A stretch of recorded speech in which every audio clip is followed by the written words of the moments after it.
Oi, boa noite, Dani.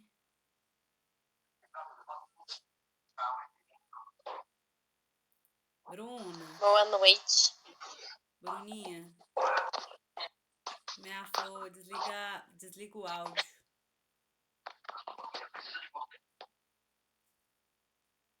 Thank you. Vamos esperar para ver se entra mais gente, que hoje são 3 turmas, né?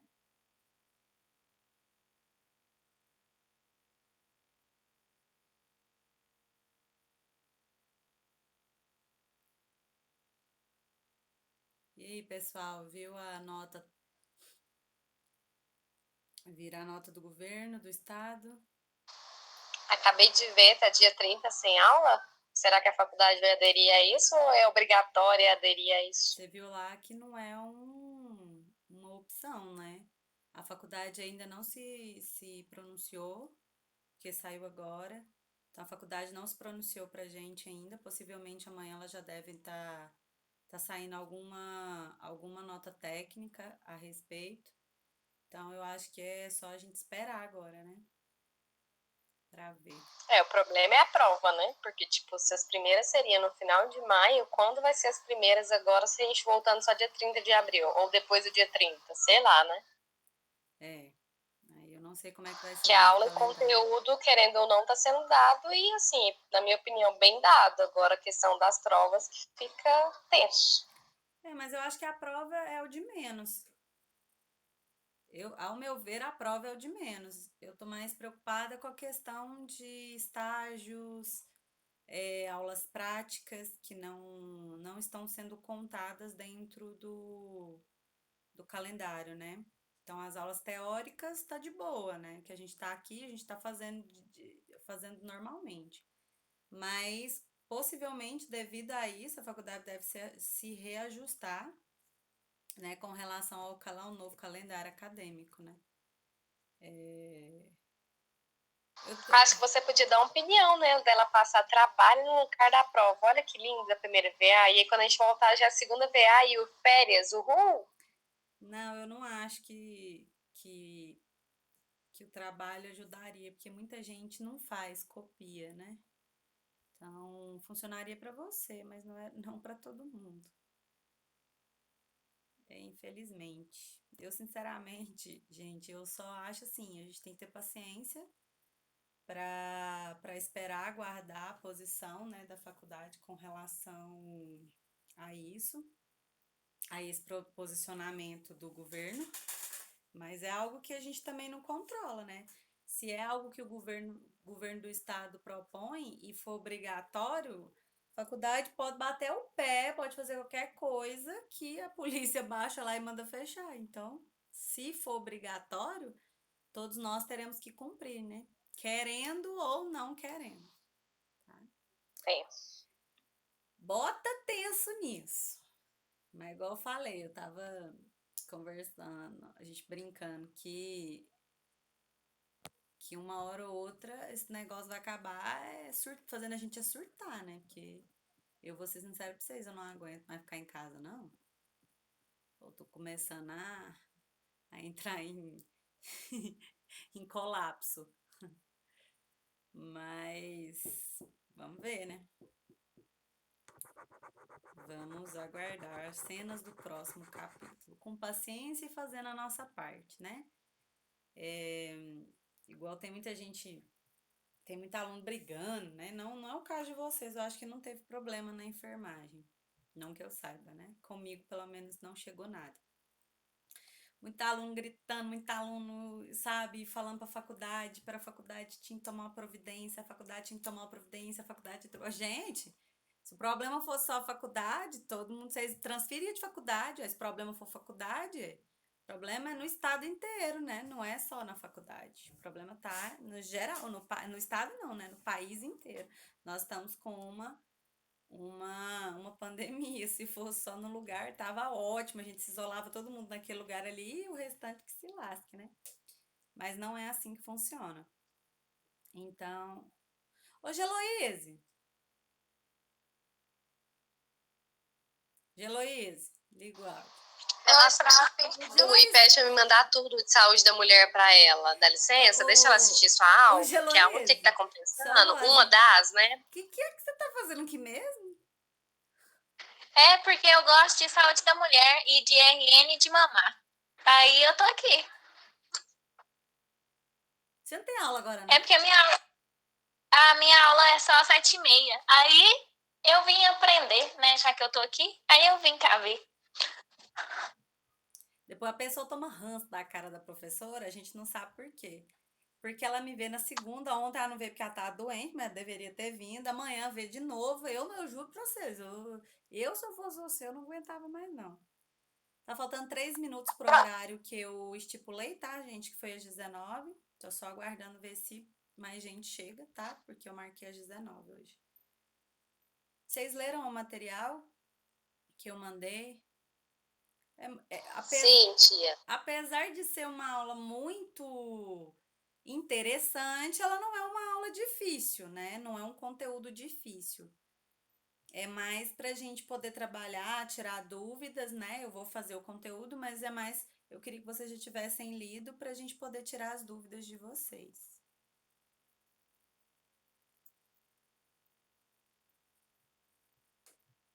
Oi, Davi. Boa noite, bem-vindo.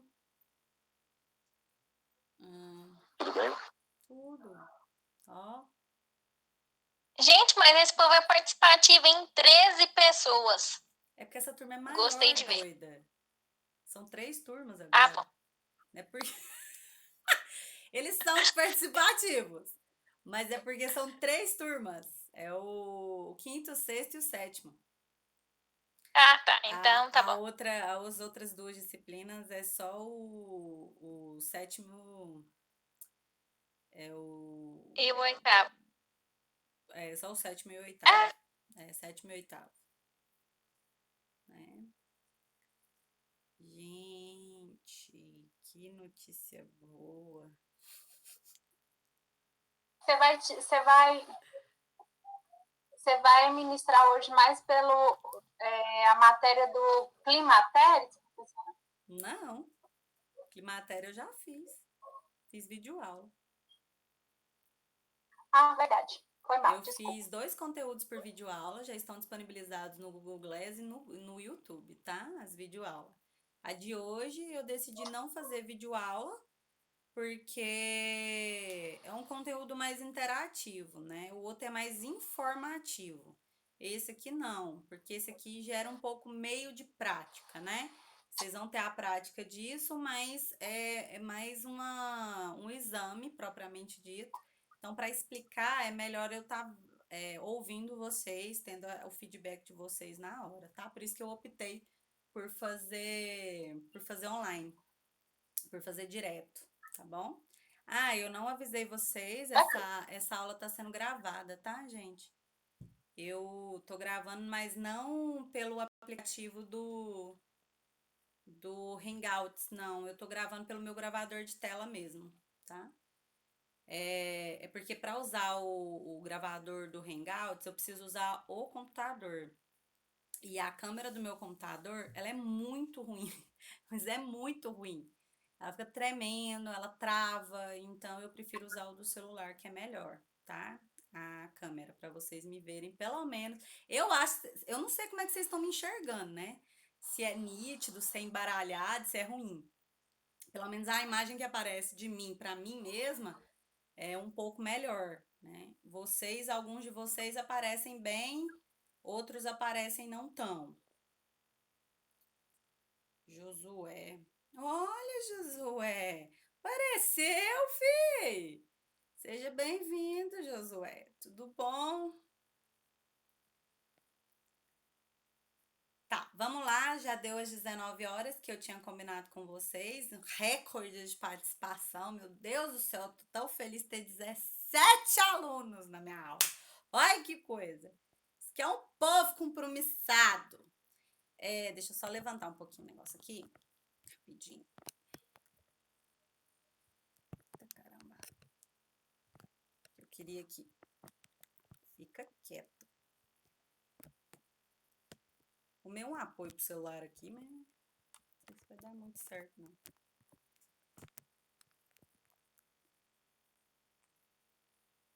para eu ter acesso às mensagens de vocês para eu conseguir enxergar.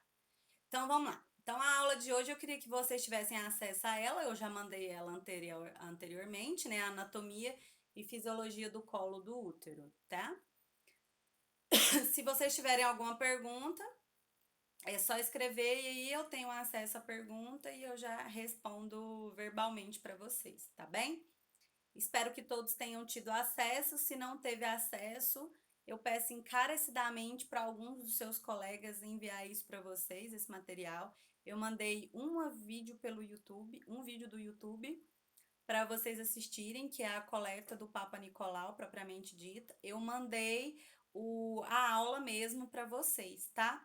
Eu vou tentar procurar um manual específico que seja interessante para mandar. Eu não lembro se eu mandei, acho que eu não mandei não, acho que eu só mandei esses 2 documentos, tá bom?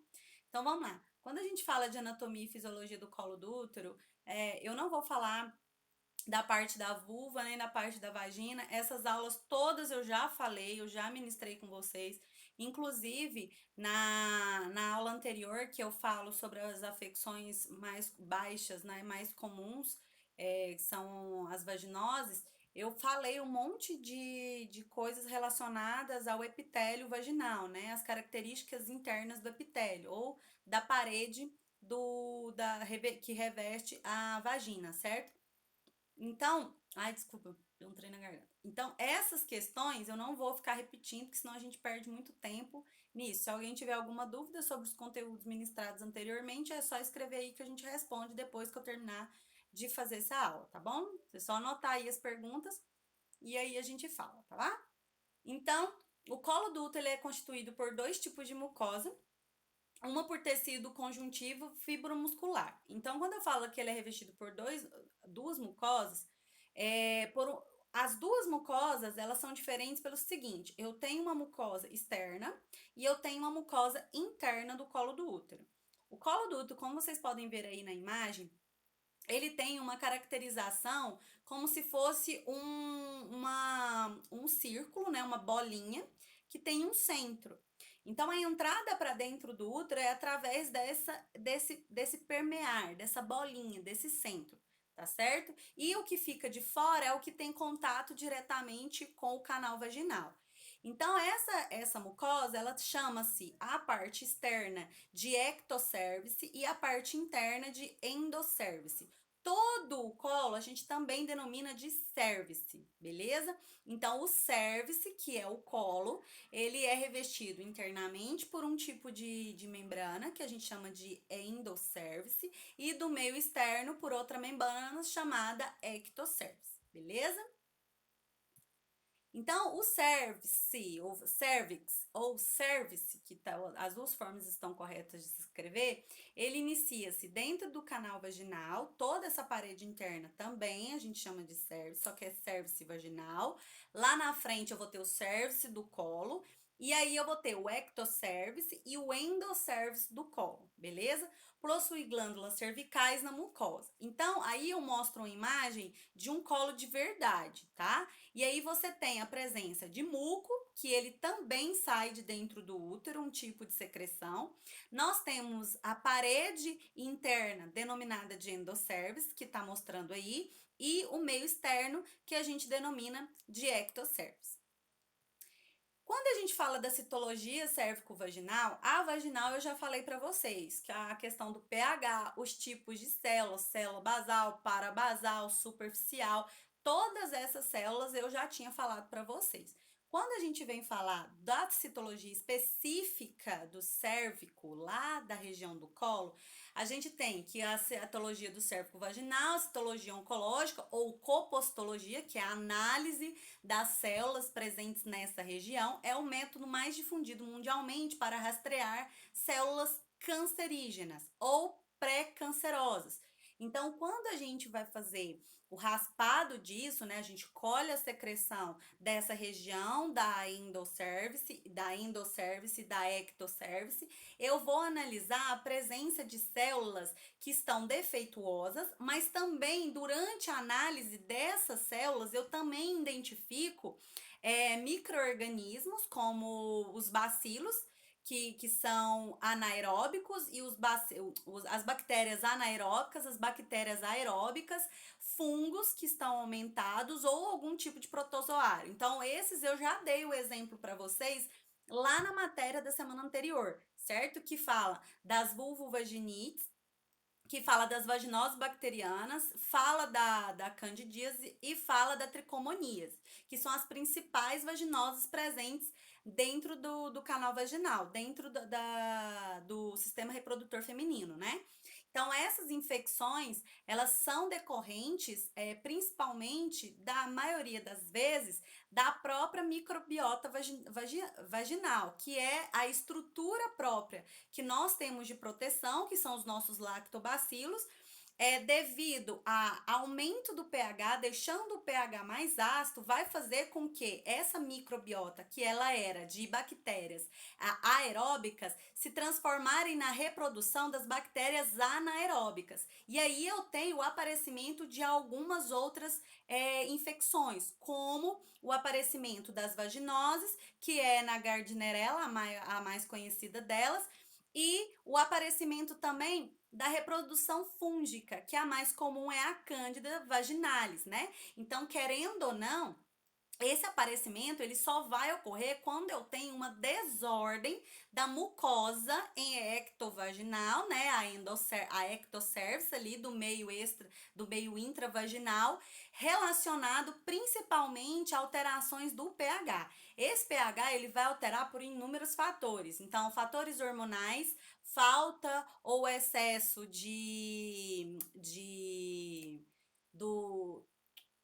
dos estrógenos, né, dos estrogênios, ou fatores imunológicos que vão fazer alteração, ter contato com a microbiota de outra pessoa, como é o caso da penetração, né, durante o ato sexual. O pênis, ele tem uma microbiota também, a vagina tem a sua outra microbiota. O contato de duas microbiotas pode causar essa alteração, não é algo grave, não é um processo infeccioso, tá certo?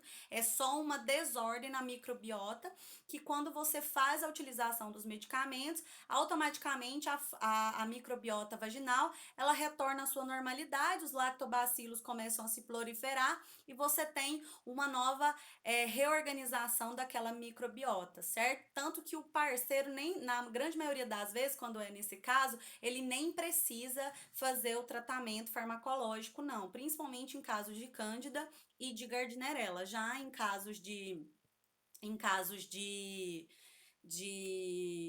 tricomonias, aí não, porque aí já é um protozoário e já é um processo infeccioso que tem uma disseminação um pouco maior, tá bom?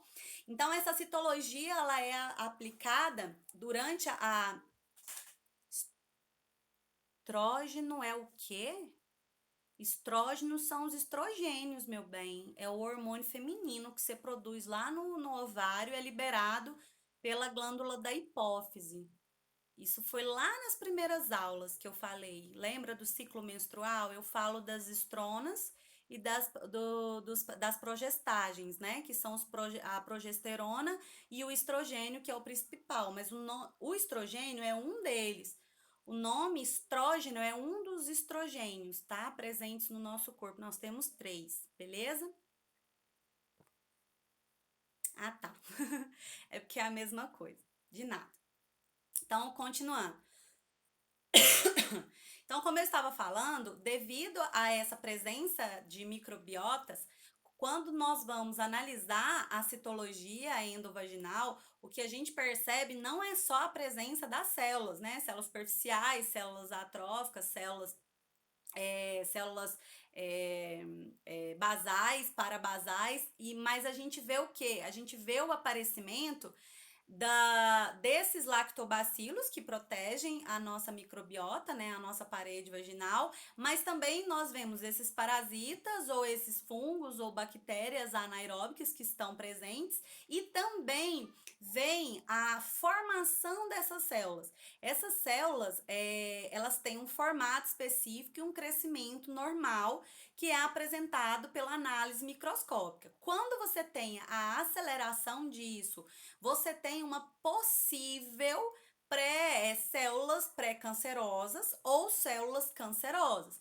Isso você vai conseguir identificar por um tipo de exame citológico. Você vai pegar o esfregaço, esfregar numa lâmina, e aí o profissional de biomedicina, certo? Ou farmacêutico específico em análises clínicas, eles vão analisar essa amostra e pela essa amostra eles conseguem dizer se eu tenho um quantitativo de células pré-cancerosas, se não tem, se são células normais, se tem presença de protozoários, tem presença de fungos, tem presença de bactérias, beleza? Então, esse exame é também conhecido como exame copostológico, exame citopatológico, e a coleta dele, ou a técnica utilizada da coleta e da análise da amostra, é denominada de exame Papa-Nicolau. Possivelmente todo mundo que está ouvindo essa aula já ouviu falar que existe um exame com esse nome, chamado Papa-Nicolau. Eu espero de verdade que todas as moças, todas as meninas e mulheres que estão escutando isso, que já tem mais de 15 anos de idade, que já tenham ouvido falar do Papa Nicolau e, de preferência, tenham realizado esse exame, também conhecido como exame preventivo ginecológico, tá? Na grande maioria das vezes, no serviço público de saúde, o profissional responsável por executar esse exame é o enfermeiro. Então, por isso que nós temos que fazer, sermos treinados com habilidade para fazer a coleta. Nós não somos os responsáveis por fazer a amostra, a análise dessa amostra. Isso é responsabilidade dos médicos, dos biomédicos e dos farmacêuticos que têm habilidades em análises clínicas. Também não é todo farmacêutico que pode mexer com isso, tá bom? Então, essa técnica de análise da citologia vaginal, ela foi criada na década de 1940 por um cara chamado Papa Nicolau e outro chamado Traut. Então, representou o grande avanço no controle do carcinoma da cervix uterina. Quando você fala do carcinoma, eu estou falando de câncer, tá? Carcinoma é câncer, tá? Então, o câncer do colo do útero ou da parede do colo do útero, da parede uterina, beleza? Por enquanto, alguma dúvida, gente? Acho que não, né? Senão vocês escreveriam. Gradativamente, esse método ele foi adquirindo adeptos assimilados em serviços de ginecologia. Ele não era o único método, mas a partir daí, devido à sua eficácia, começou-se a utilizar grande parte dos profissionais da saúde na época, utilizar esse método para poder colher e para poder analisar a amostra ginecológica. Por que é um método diferenciado? Porque antes se colhia apenas a secreção externa ali. E percebeu que tinha alteração. Às vezes, o tecido, né, as células cancerígenas, elas iniciam do meio interno do colo do útero antes do que o meio externo. Então, ela vem do meio endocervical para depois atingir o meio ectocervical. Então, devido a isso, não se percebia rápido. Então, as pessoas iam perceber o câncer quando já tinham tumores imensos, lesões imensas, e que já, na maioria das vezes já estava tomado toda a região ali, bexiga, rim, útero inteiro, ovários, intestino, devido à sua metástase, que é extremamente rápida, tá? Então, representa importante forma de controle desse tipo de neoplasia, né, do câncer do colo do útero, sendo também utilizada na detecção de outras alterações, que foi o que eu disse. Então, o exame ele não é para apenas estudar ou analisar a questão do colo do útero como uma questão preventiva para o câncer, mas também para evitar ou tratar algumas vulvovaginites que essa mulher pode estar apresentando. Vamos lá. Ah, Geloís que não faz essa matéria, tá, gente? Ela deveria estar ajudando, inclusive, vocês nessa disciplina. A incidência de câncer de útero não inicia a partir de 25 anos? Sim, a incidência maior, mas não quer dizer que essa mulher não tenha vulvovaginites. Então, como eu disse, o Papa Nicolau, ele é indicado para quem tem relações sexuais ativas, certo? Ou que esteja apresentando, mesmo não tendo nenhum tipo de relação sexual, né, ativa, mas ela já está apresentando algum tipo de sintoma, como dor embaixo do ventre, com uma apresentação de secreção, né, diferenciada da coloração normal, odor muito característico, muito forte. Então, essas pessoas têm indicação antes dos 25 anos, beleza? Então, se você é sexualmente ativa, devido à incidência do aparecimento do HPV, que é uma outra infecção que vocês vão aprender mais na frente, provocada por um vírus, o índice de alguns desses HPVs são provocadores de câncer.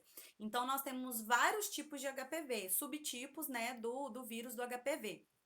E esses subtipos, alguns são manifestados por meio de verrugas, né, de condilomas, e outros manifestam através de alteração na produção de células, então, células cancerígenas. Então, não é só de quem tem acima de 25 anos. A maior incidência é de maior de 25, mas não quer dizer que antes disso não possa ter, tá? Antes disso, o objetivo seria de rastreio de alguma vaginose ou detectar precocemente o câncer. Exatamente, foi o que eu acabei de dizer, beleza? Porque as meninas têm vida sexual ativa, como é que é? Porque as meninas que têm vida sexual ativa, 12, 13 anos, qual seria o objetivo? Entendi nada.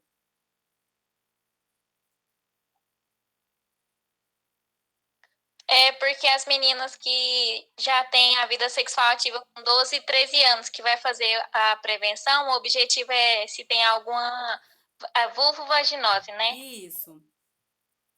Entendi. Mas não só, tá? Vamos pensar aqui. Vamos supor que você tem uma má formação estrutural no seu colo do útero, no seu útero, beleza? Você não sabe disso. O ideal é que você faça o exame sempre que você tiver manifestação clínica antes dos 25, né? Então, quando você tá tendo manifestação clínica. Ou quando você já tem relação sexual ativa. Quando você fala que menina de 12 anos e 13 anos estão tendo relação sexual ativa, dá até um negocinho no meu coração aqui. Mas eu acredito que estejam mesmo, porque hoje em dia o negócio tá meio complicado.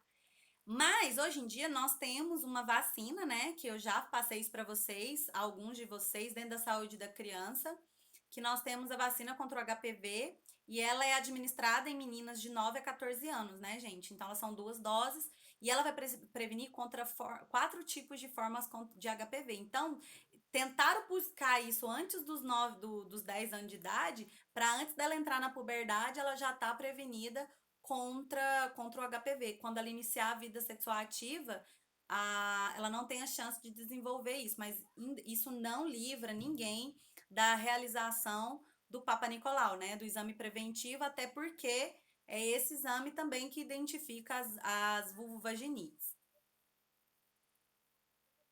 Gabriela, professora, quando a mulher dá mioma e faz a retirada do útero, tem necessidade de fazer a prevenção ainda? Sim, porque, como eu disse, as vulvovaginites estão presentes dentro da vagina, não só no colo do útero, tá? Então, sim, ela vai continuar fazendo a prevenção, beleza? Quando eu responder, vocês respondem ok, ou botam um joinha. Professora, HPV tipo quando 6, 12, 16, 18. Isso, quem tá perguntando?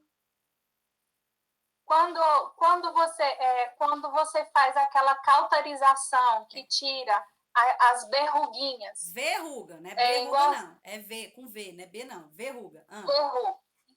Hum, Quando você faz aquela cauterização que hum, tira essas verrugas, há hum. possibilidade de voltar novamente elas? Sim. A partir do momento que você tem o vírus, você não tem cura. Vírus não tem como você curar dele, certo? No caso do HPV, do herpes, então são vírus que a maioria das pessoas já tem até tido ele, mas não manifestou, beleza? Então a Ok. cauterização é da lesão, só para não provocar alteração na estrutura ali, mas não. Nem se tomar a vacina tem cura, não, porque vacina não promove cura, Natália. A vacina, ela promove imunidade permanente, não cura, certo? Então, Mas aí, se você fizer um exame, consta que você ainda tá com esse vírus. Sim, você vai estar com ele. Ter o vírus não significa manifestar nada, tá? Entendeu? Ter o Mas vírus não mas significa ele é manifestar. transmitível, não é? Se você tiver com as lesões, sim. Só as lesões? Se não Pelas, tiver nada, pelas lesões, aí não. não transmite. Não, é igual herpes. Entendi. Na hora que a senhora puder, eu tive um problema no computador e eu acabei não ouvindo a explicação que a senhora deu bem no comecinho, entre endoservice e os dois nomes, lá no comecinho. Endocervice e ectocervice. Então, Isso, na hora que endocervice a é senhora a puder. parte interna do colo do útero, certo? A cavidade interna, e ectocervice é a parte externa do colo do útero, é a parede. Parede externa, ecto. Parede interna, endo. É isso, Ok. certo? Entendi. Então, vamos para o exame Papa Nicolau propriamente dito, né? O exame detecta doenças que ocorrem no colo do útero antes do desenvolvimento do câncer. Quando você fala assim, eu estou com HPV, morri. Não, gente, não. O HPV não mata, beleza? HPV não mata ninguém, ok? O que vai matar é alguns subtipos do vírus HPV que pode provocar câncer. Todos os subtipos do vírus provocam câncer? Não. Escutaram? Não. Então não é, eu tive HPV, eu vou morrer de câncer. Não, não vai. Até porque se você descobrir o câncer precocemente, nem quando você tá com câncer significa que você vai morrer, beleza? Então, o exame ele não é somente uma maneira de diagnosticar a doença, mas serve principalmente para determinar o risco de uma mulher vir a desenvolver um câncer. Quando você fala o risco, é devido ao aparecimento de lesões no colo do útero. Que lesões são essas? Lesões por candiloma, que é o HPV, que é as verrugas, ou lesões mesmo de alteração, machucar. Eu faço literalmente lesões, machucados, né, feridas no colo do útero. Vou dar um exemplo para vocês. Mulheres que têm relações sexuais extremamente agressivas, certo? E durante o ato sexual você tem intensa, como se diz, porrada, né? Durante a penetração, vários empurrões do colo do útero ali. Quando ela tá jovem, isso não vai provocar dano significativo, mas imagina 30 anos tendo relação, né, desse nível. Então, querendo ou não, vai provocar lesões ali no colo do útero. E essas lesões, dependendo do corpo, da genética daquela mulher, pode desencadear um câncer, beleza? Eu falo assim, é sério, professora? É sério. Pior que é, gente. Lesões no colo do útero que não seja por HPV.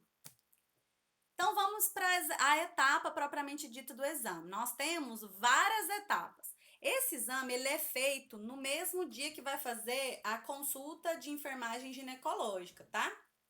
Porém, quando eu for falar da consulta de enfermagem, eu vou falar um pouquinho mais na frente, quando a gente for fazer ela na prática. Então, aqui eu vou falar só do exame mesmo. Dentro da consulta ginecológica, eu tenho a anamnese da paciente, eu tenho o exame clínico das mamas, certo? E tenho o Papa Nicolau. Então, são 3 exames que eu faço dentro da consulta ginecológica de enfermagem. Aqui eu tô falando só do primeiro, porque eu já estava lá na vulva, falei da vagina, falei das afecções ali das vulvovaginites, estou falando do colo do útero agora, beleza? Então, depois eu vou falar das doenças que afetam o útero, os mais comuns, e os ovários, tá? Que é na semana que vem.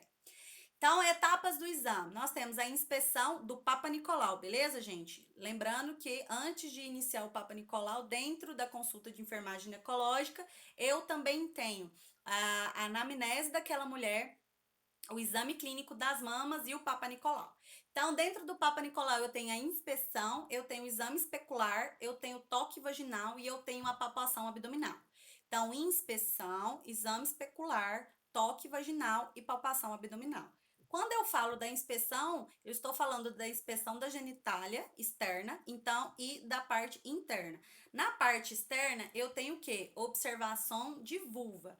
Então, eu vou observar a vulva, vou observar monte pubiano, vou observar a presença de pelo, se tem pelo, se não tem pelo, se tem a quantidade de tecido adiposo, a morfologia estrutural daquela vulva, se ela está dentro da normalidade ou ela tem algo atípico a ser relatado, beleza? Observar o vestíbulo, que é quando eu abro os pequenos lábios, eu vejo o vestíbulo vaginal, certo? A entrada da vagina, e ali eu tenho a visualização do clitóris, do meato urinário e do vestíbulo em si vaginal, que é a entrada do canal vaginal, certo? Então, a observação do meato urinário é extremamente importante, principalmente quando você tem mulheres mais velhas. É extremamente difícil da gente conseguir observar. Quem aí tá fazendo prática assistida ou estágio, acho que ninguém, né? Acho que nenhum de vocês estão nessa parte. Quando você vai fazer a parte de sondagem vesical, tanto de alívio quanto de demora, você tem que expor, né, o meato urinário para poder introduzir a sonda sem introduzir dentro do canal vaginal. Quando você tem mulheres que já tiveram intensos partos ou idosos, você tem uma flacidez do assoalho pélvico, o que faz ficar mais flácido. E essa flacidez faz o meato urinário ele se alojar dentro do canal vaginal, dentro do vestíbulo vaginal. Ou seja, você olha de fora, você não enxerga, não tem nada. Você fica ali olhando, não acha o meato urinário. Às vezes nós temos que abrir a vagina, mudar a posição da mulher, botar a perna dela um pouquinho mais elevada para a gente conseguir visualizar o meato urinário. Já tive situações de ter que agachar, gente, no chão, assim, para conseguir visualizar. Porque se eu introduzo de qualquer jeito, eu vou introduzir na vagina. E se eu introduzir na vagina, aquela sonda tem que ser o quê? Descartada e tem que ser pegado outra sonda. Então, o ideal é você ter a visibilidade completa do meato urinário. Durante o Papa Nicolau, também para você ver a característica, como está esse meato. Se o meato está dentro do vestíbulo vaginal, é uma forma também da gente informar lá nos relatos, na evolução de enfermagem, que acontece essa situação. Observar a presença de acesso às glândulas de Bartholin. A glândula de Bartholin, ela é sentida dentro do canal vaginal, certo? Logo na entrada do canal vaginal, beleza? Nas duas lateral esquerda e lateral direita. Eu já expliquei o que são glândulas de Bartholin. Elas são responsáveis pela lubrificação vaginal, beleza?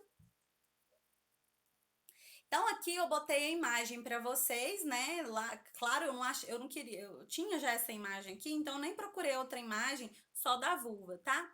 Mas aí tem do útero, né? Do colo do útero, dos ovários e das tubas.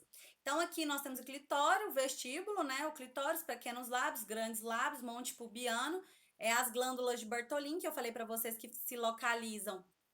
Você consegue sentir elas dentro do canal vaginal, dependendo se elas estiverem inflamadas, com uma bartolinite, a mulher vai sentir intensa dor naquela região e vai ficar edemaciada até para o lado externo da vulva, tá? Não só para o lado interno.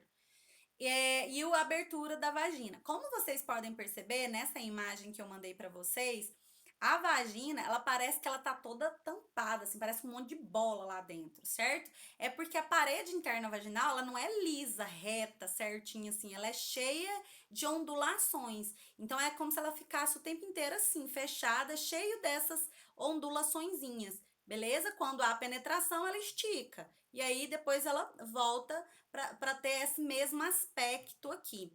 Esse aspecto ajuda, tá, gente, a microbiota vaginal, né, a se proliferar, que são os lactobacilos.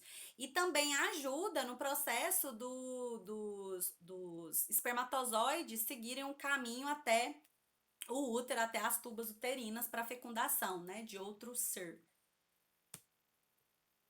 Então, já no exame especular, depois que eu fiz o processo de inspeção,